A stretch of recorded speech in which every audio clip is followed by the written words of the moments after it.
I know, right? How about that?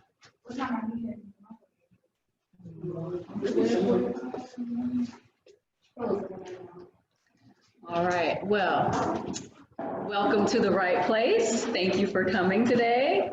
Glad to have you.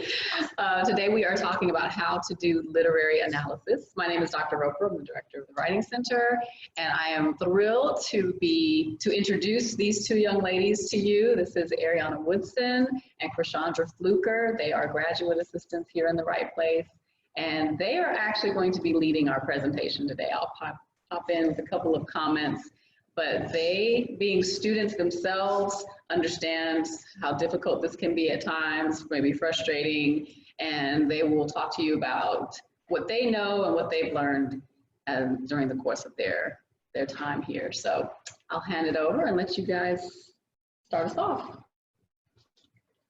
Well, hello, everyone. Like she mentioned, I'm Krishandra Fluker, and today we're going to talk about how to write literary analysis. Okay, so a literary analysis encourages students to think about how, why and how a poem, a story, a novel, or anything was written. So the authors try to make specific choices for a particular reason. It's usually to kind of get the readers to think. So the essay should point out the author's choices and attempt to explain their significance. And also you should focus on the 7 elements of fiction, like character, setting, tone, imagery, and you should think about how the author uses those elements to create certain effects. So these are the 7 elements of fiction. The first one is character, which is like the person in a novel, play, or movie. The plot is the sequence of events, like how things happen in the story. And the setting is where the story takes place. And the point of view, which is first person, second person, third person. First person is like I, me, mine. Second person is you. And third person is she, he, we, they. And the theme is like the underlying message. What message do you think that the author is trying to get the audience to get from reading the story? And you have style, like the writer's voice or diction and syntax. And the literary devices, so simile, metaphor, personification, alliteration, hyperbole, humor, onomatopoeia, and irony. Okay, so for character, so it's the representation of the person, place, thing, or thing performing human activities or functions. So for the characters, you can have protagonists, antagonists, minor characters, static characters, dynamic characters.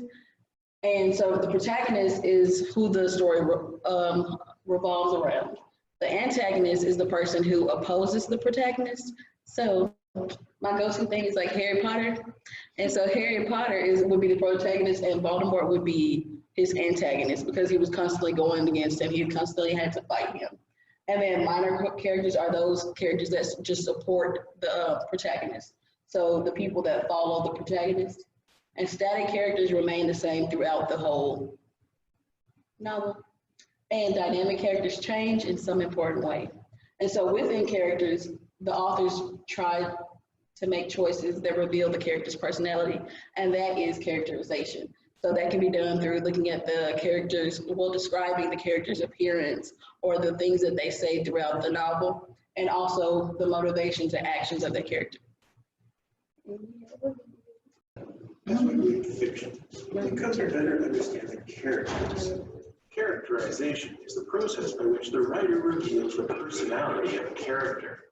This is done in 2 ways. Direct characterization is when the writer directly describes the personality and traits of a character. Indirect characterization shows things that reveal the personality of a character. Because the author hasn't directly told us something, we have to think carefully and make differences. We can use a simple trick to help us better understand indirect characterization.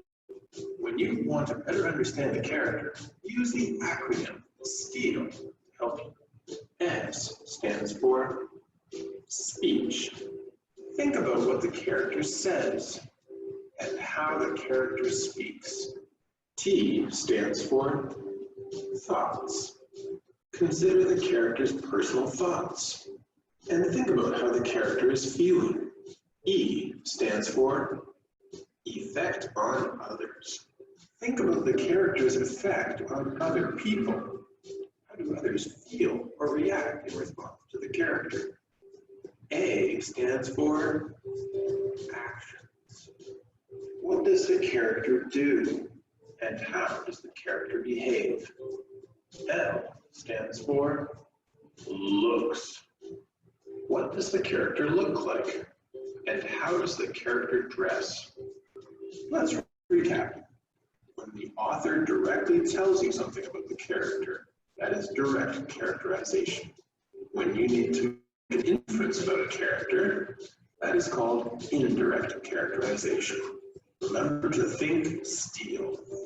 Steal works not only in books, but when you're watching a movie or a play. So the next time you're reading a good book, remember to think steal.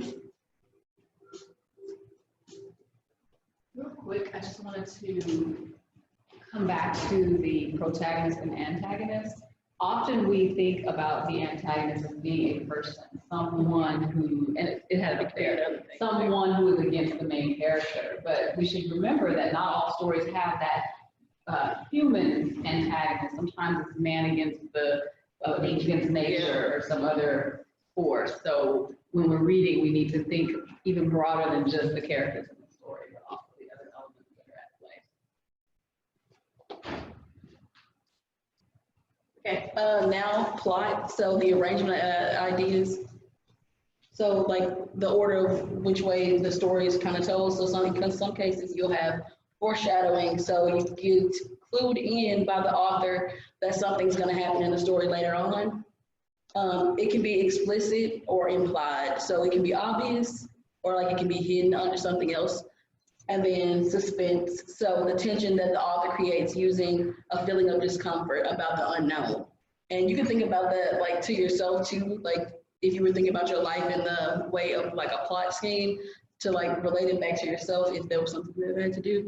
So like suspense about taking a test or something like that, something simple. And then conflict, so a struggle between the opposing forces. So that could be the protagonist and the antagonist, or it could be something else.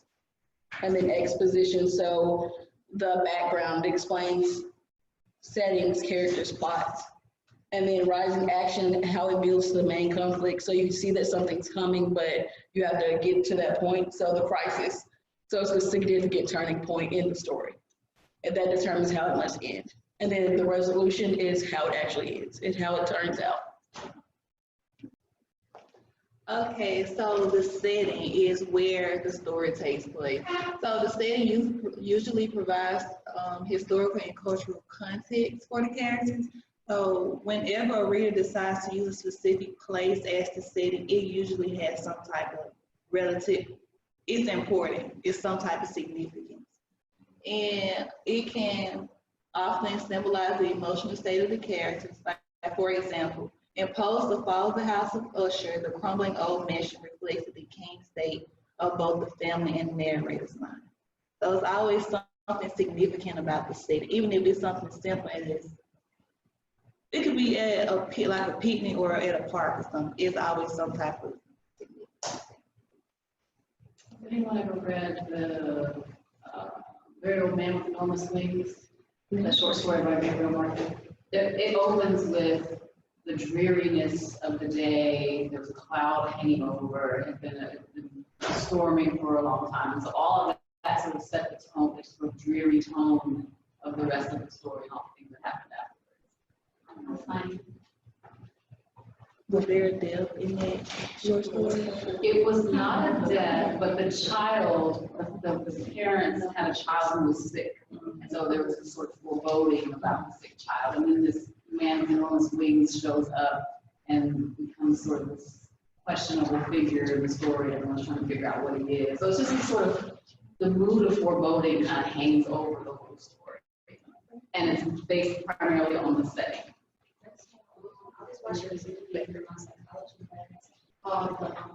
What Eats Gilbert Grape. Have you seen? I've heard of it, but I've heard about it.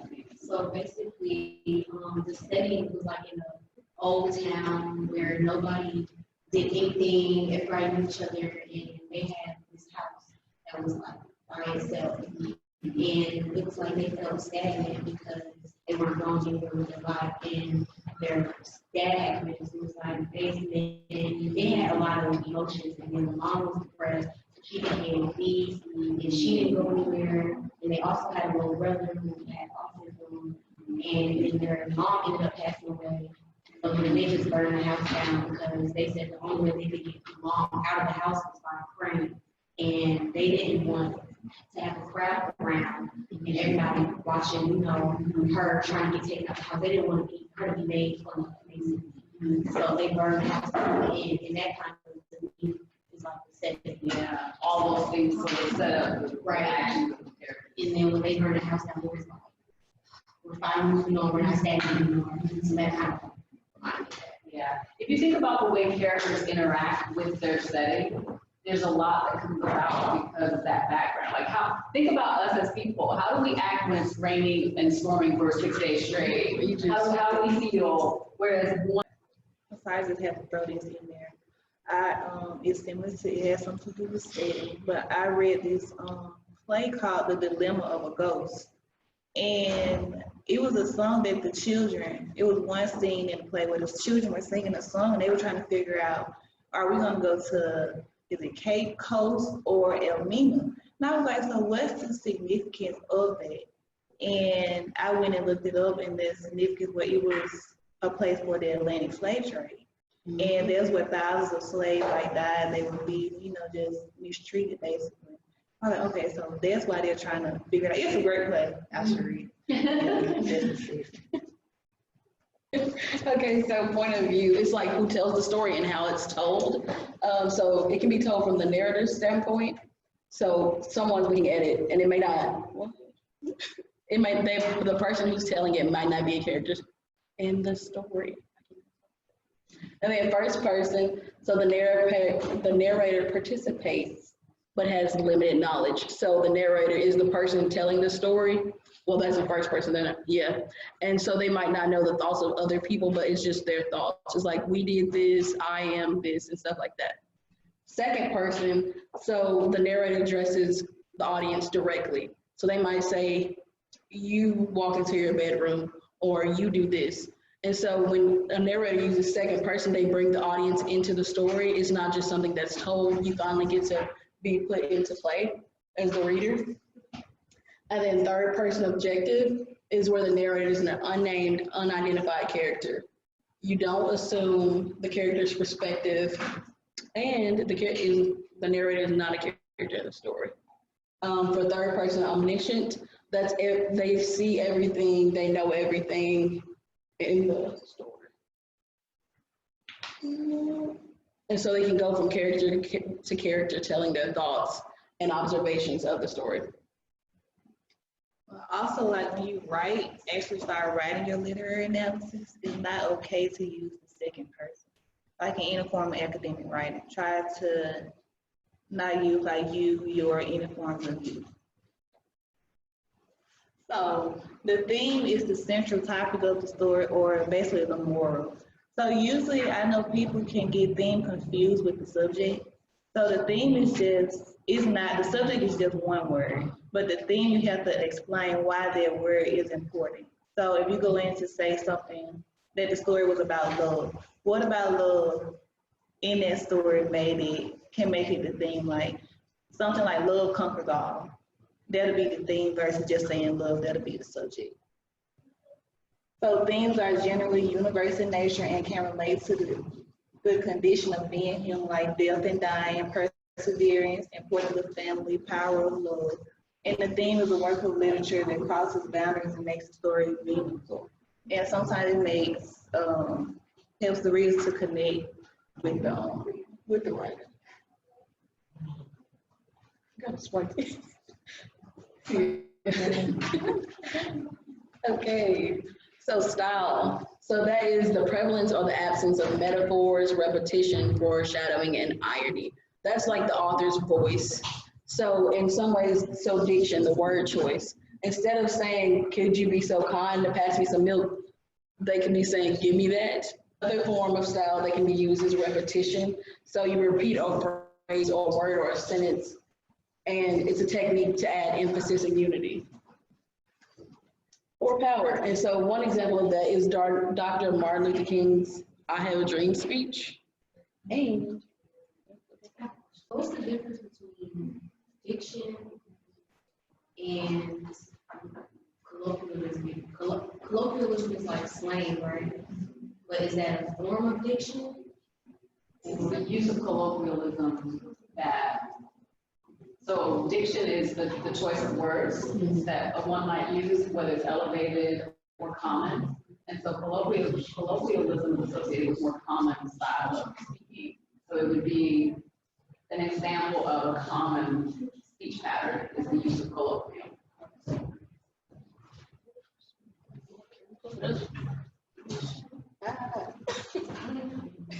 well, you might have to show y'all that afterwards. But in the "I Have a Dream" speech, he was constantly saying, like, I have a dream that one day these things will change. And so also in that speech, the 100, was it 100 years? 100 years ago, and then he used it. Yeah. So Okay, take it away. So the use of repetition typically is for effect or emphasis of some aspect of the speech. So in the example of Martin Luther King, at the beginning of his "I Have a Dream" speech, he repeats the phrase 100 years ago, 100 years ago, 100 years ago. And what he's basically saying in the speech is that America made a contract that they reached with one to provide justice and equality for all. And 100 years ago, he talks about the history, and then he repeats that phrase over and over again for emphasis that there was something that went wrong. And here we are today to try to make it right. And so then he goes forward in the speech to the part that we're all familiar with: I have a dream, I have a dream, I have a dream. And it's that looking forward that someday there will be, America will finally do what it was supposed to do 100 years ago. And he kind of, so those two places where he does that repetition kind of emphasize something very important about the overall message.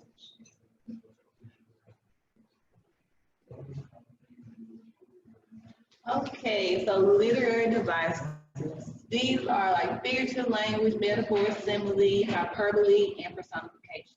Figurative language is like the use of words to express meaning beyond the literal meaning of the word. So metaphor is when you're contrasting two things that may seem alike, but you're not using the words like or as. So for example, you are the sunshine of my life. They're comparing the sunshine. Because sunshine, oh, wow. They're comparing the sunshine, them to the sunshine, the person to the sunshine. Simile is basically the same thing, except you're contrasting them using the words like or as. So what happens to a dream deferred? Does it dry up like a raisin in the sun? Hyperbole is basically just an exaggerated statement. So I have a million things to do today. You don't really have a million things to do. You just have a lot of things on your plate. And personification is giving non-human objects human characteristics. So America has thrown her hat into the ring, and will be joining forces with the British. America isn't really going to throw her hat into the ring. Oh, can I stop for a second? So the use of literary devices is significant because it adds a layer of meaning. So it's non-literal speech, which is meant to have you think in a different way about something. So with metaphor and simile, you're comparing two unlike things. A person is nothing like the sun, right? You would think. However, by making the comparison between those two unlike things, you're invited to think in a particular way about that person. In what ways are they like sunshine to you, right? And so any of these literary devices is meant to have you think more deeply about something that is being expressed.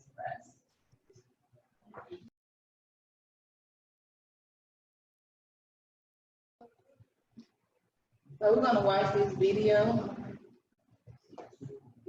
Let's break down the literary analysis essay.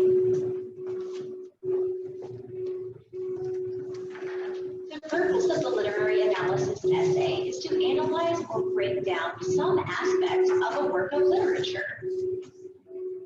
You might ask ask yourself something like, how is irony used to create suspense in the text? Or how does figurative language create the mood of the text? For a literary analysis essay, you might also compare and contrast two characters in the text, or examine how the conflicts in the text reveal the theme. Those are just some examples of literary analysis topics and ideas. You can also look at how a text reveals a certain time period in history or a certain culture's beliefs. A literary analysis essay reveals your ability to understand and reveal the deeper meanings of a work of literature.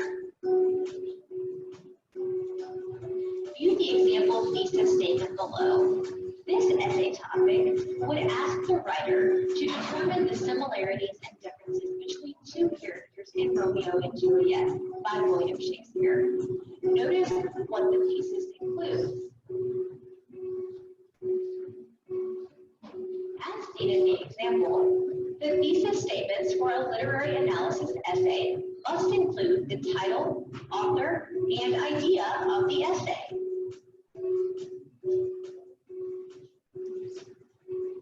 Read through the example thesis statements below and notice how they all break down some aspect of the text. Also notice that they include the title, author, and main idea that will occur in the essay.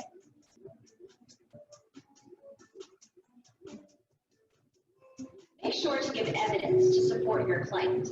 Ask yourself what information can you find in the text that shows some aspect of Romeo's and Paris's personalities are similar and different.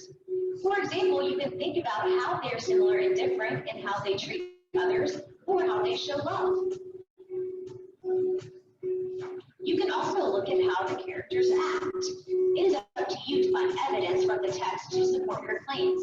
Look at the brainstorm ideas below and notice the different ways you can prove Paris and Romeo are similar and different in the text.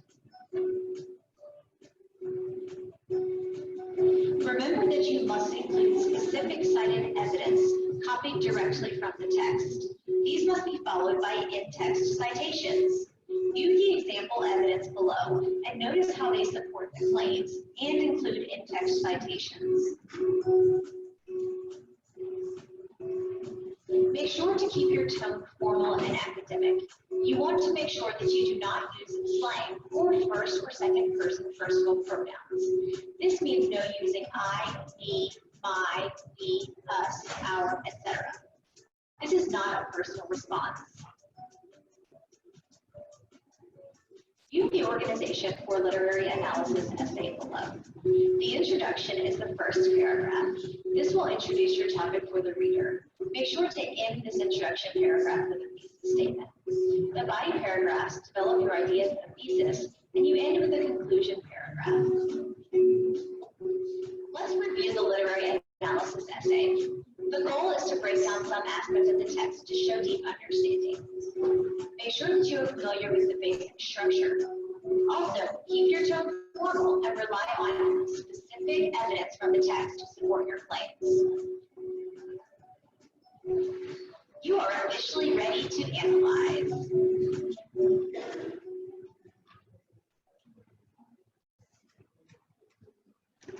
Introducing outcome. So y'all, I said, are y'all feeling confident and really ready to analyze? Okay, so this brings us to the close reading. It's a thoughtful, critical analysis of a text that focuses on specific details or patterns that the author chose to use to develop like a deep or precise understanding of the text.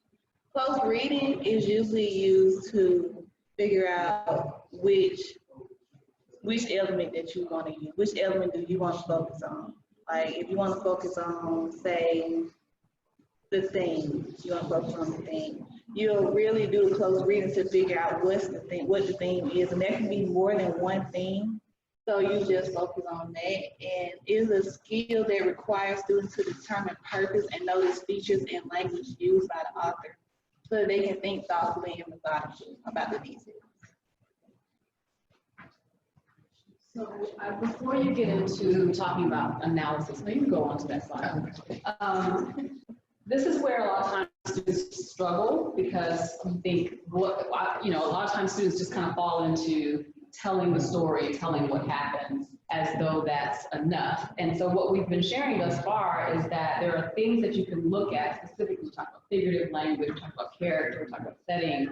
And the question is, how do those things interact to lead you to some conclusion? And one way to think about that might be, if there were to be a fight in the hallway right now between two students that you know, and you ran out there to watch what takes place, then came back in to tell us about it, you would not just describe what happened, but you might talk about what you know about the characters that were involved in that action, right? I know this person, I know his personality, and I know this or that. Or you might know some backstory about what caused the fight to begin with. You might draw that in as a way to help us who weren't there understand what took place and why. And it might also lead you to draw some conclusion about what will happen next based on those things that you observed, right? So in the stories and the poems and things that you are analyzing, you're doing a combination of telling what happened, but also interpreting what it means and why it matters, and what parts of the action or the story or the plot that took place, what parts of those things lead you to the conclusion. So it might be the character that you focus on, or it might be, oh, this is the story of this one character's life that, he always finds himself in these kinds of things. And so that would be your argument per se, right? And that's really what a literary analysis is. It's an argument. You're making a case for your interpretation about what happened. So analysis versus summary. I know it's very easy to confuse the two. So a summary and analysis are aspects of discussing an outside work and writing function, and it functions as complements to each other. So when the summary, you're looking at the what, like actually telling what happened. And with the analysis, you're asking how and why. So usually you want to strive to do maybe 10% summary and the rest should be analysis. So the summary would typically go in the beginning of the paper to kind of give the readers a feel of what your paper is going to be about. And why did you choose these specific points to take out of the actual story to focus on in your introduction? So for genre-specific writing, like lab reports or paper requirements, that would dictate whether you use summary or analysis. And it's important to know the difference so the reader understands the subject and also knows your thoughts on the matter.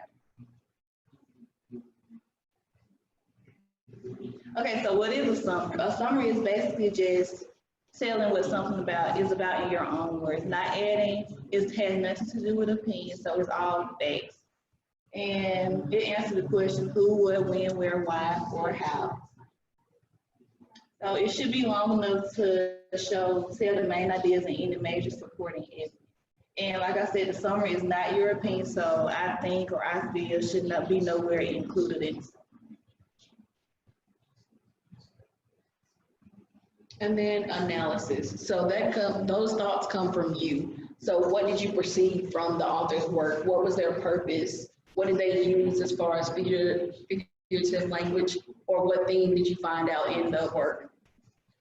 So it answers the how and why, and so it looks at the patterns and also, what's relevant or important within the work. And so you can ask yourself, what is my argument? How does the author construct meaning? And then what sources does the author use? And they're all used to see, topic, theory, issue, and story, how they all fit together to create something that may not be evident at first glance. And so how do you do an analysis? So you begin by choosing the elements. So some of those elements that we showed before were the character, the style, theme, and plot. And so you pick out what you want to analyze. And then after you pick out what element you want to analyze, you take notes. So with the close reading, you'd be focusing on what element specifically and how and why those elements matter to the overall theme or plot that you want to highlight in your work, in your literary analysis. So how does this element affect the other pieces within it? Why is this element effective or ineffective? And how does this element contribute to the overall meaning? And then finally, you draw conclusions. you base your conclusions off the questions that you asked yourself so far and the elements that you've analyzed throughout.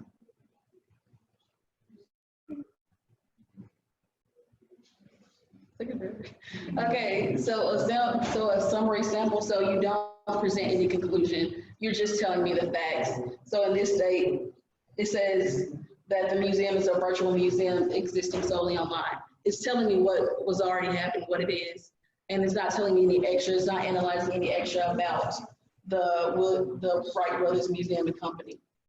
And it's identifying the main points.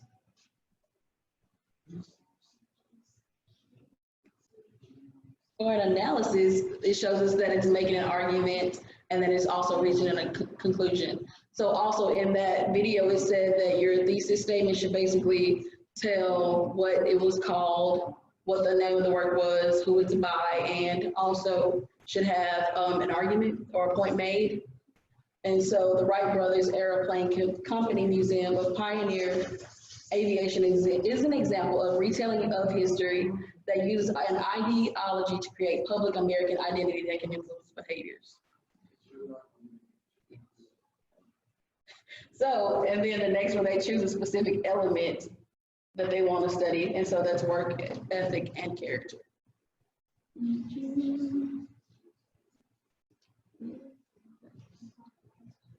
Do y'all have any questions? About that specifically? Okay. So, some practice.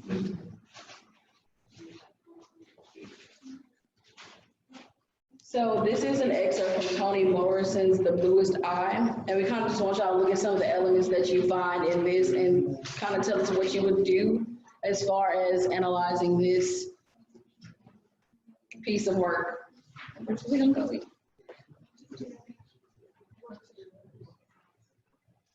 See if you can pick out any elements and then how you would analyze it if you would just had a prompt about this.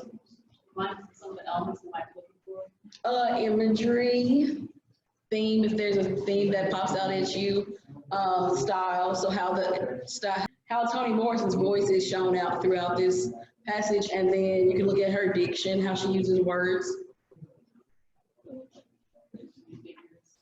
Yep, figurative speech, so metaphors and similes, hyperboles, if there's any.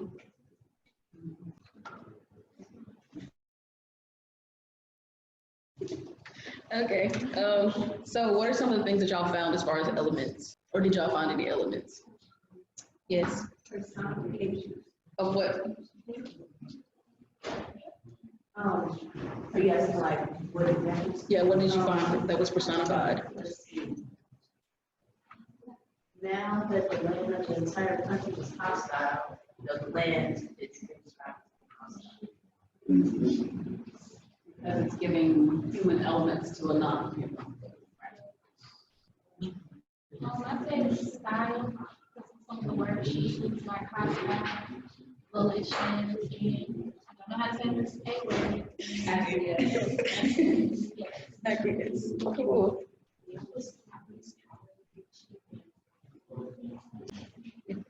So y'all see how just from this one paragraph, we found like 3 or 4 different elements. And that's another reason why close readings are important, for they will help you be able to identify these elements in the story. Yes. So I also know, I'm just gonna say, I also think that, and this may be because I know the story, but I believe that this is really setting, because it is establishing what was going on in this story. And the setting, the statement about it being the land that was at fault, and the fact that the soil didn't nurture the flower, and the certain seeds it will not nurture, certain fruit it will not bear, and when the land kills of its own volition, we acquiesce and say the victim had no right to live. It's establishing the scene that is the story, and helping to kind of frame it.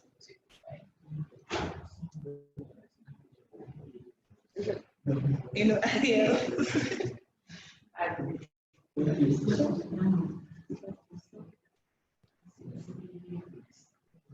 Oh, those are some references. All right, so y'all know where to find us if y'all need further information or just want to come in and get help about any particular essay. Y'all know we are Carver Complex North Room 125. This is our Facebook and Instagram, and also our website. Anybody have any questions?